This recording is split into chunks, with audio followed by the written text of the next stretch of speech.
Jason, after this conference, can I talk to you in the back? Okay. No, I just want to talk to you. Just between me and you. Off the record. You know, I don't do that, but we're going to do it tonight. We'll start down front, Joe. Are you going to bring up how he said there's no way you'd go 8-0? There. Joe, you smarter than you look, I tell you, man. I sure tell you. Well, you're starting to impress me. You're getting better, Joe. I give you that. Well, that's good. That's good. Leading up to the fourth quarter tonight, when obviously Kyrie had, he was great. How would you assess his series? I thought he just did a good job of checking what the defense gives him. I mean, we don't have a stat sheet, but I thought he did a good job. First two games, Valanciunas was up in the pick and roll coverage. He made the right passes, the right plays, was able to get double figures in assists. And then last game, they tried to adjust a little bit. They was dropping, so he was able to take his pull-ups, which he didn't make, which I'm comfortable with him taking them every single time. And then tonight, first half he struggled a little bit with his shot, but second half he got it going. And, he had 27 and 9. So, I think he's doing a good job of just maturing and just taking what the defense gives him. Anything else? Dave? Ty, staying on Kyrie, what worked for him in the fourth? What opened up? And what's it like for you guys just to recognize that and ride him? Well, in the pick and roll, they did a good job of, Corey Joseph is a good defender of getting into him and trying to fight over the screens, getting rear view contests.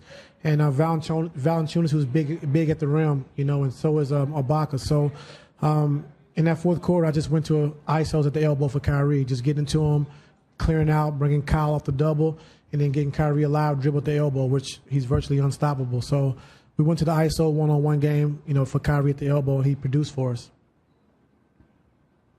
John? In regards to taking what the defense gives him, would you say that he's forcing less than he has in the past and being a little bit more patient in regard to getting his own shot? No, I'm just saying as far as assist numbers and assist totals. Sometimes he's going to have assists.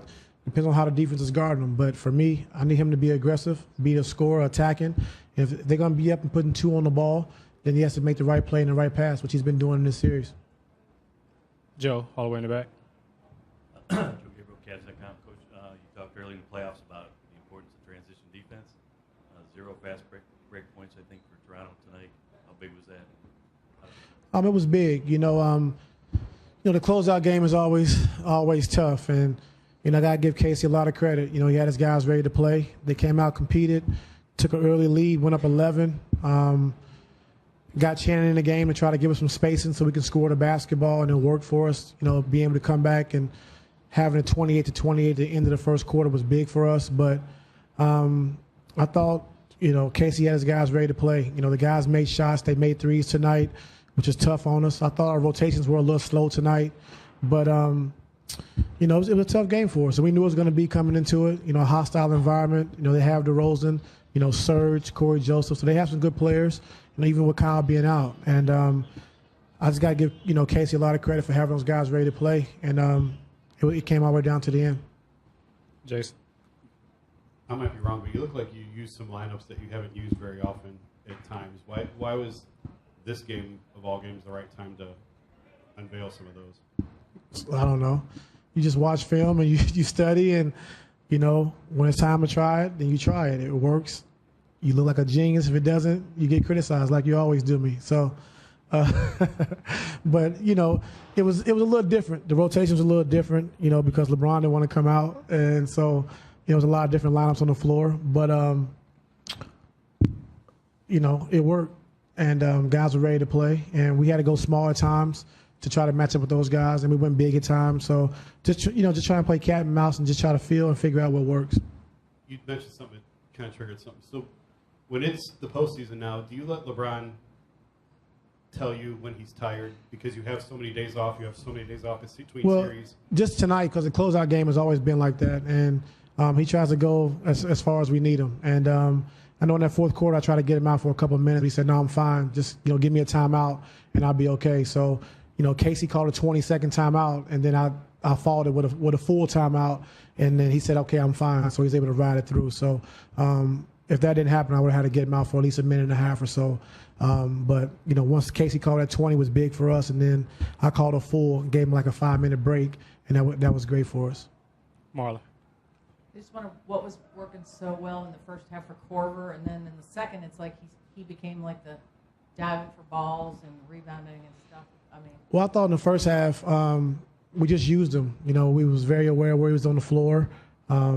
Guys set screens for him. He got open. We used him in transition, and he's been very big for us. Making big shots, key shots, momentum shots. And in the second half, then his defense took over, diving on the floor, strips, loose balls, rebounding. So, he's been great for us, and we love having him here. It's a big addition for us, and his 3-point shot is a lethal weapon. Joe. This might be hard to answer, but through 2 series now, if you could pick one thing that you just really like about your team, whether it's how they're playing or mental makeup or whatever, what would it be?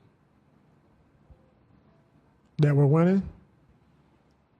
You can go deeper than that.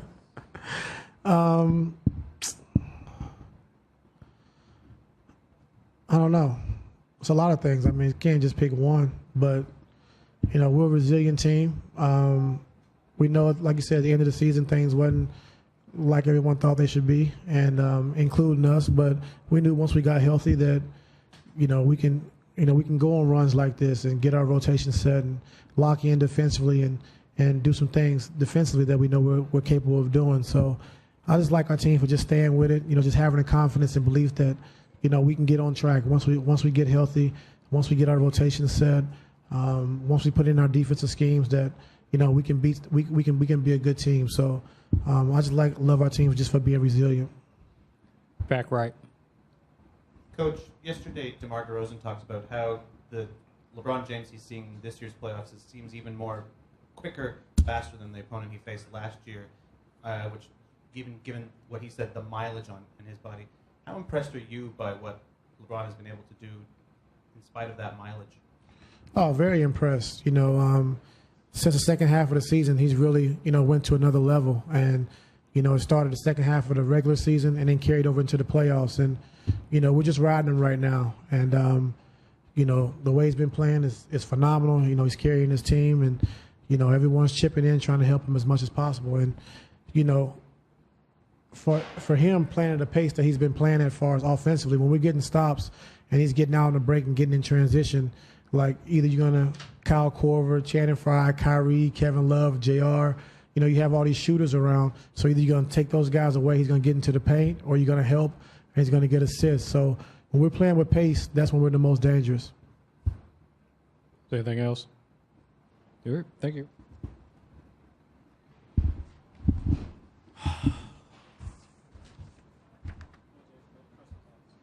No, it's over now. Joe already answered it for him.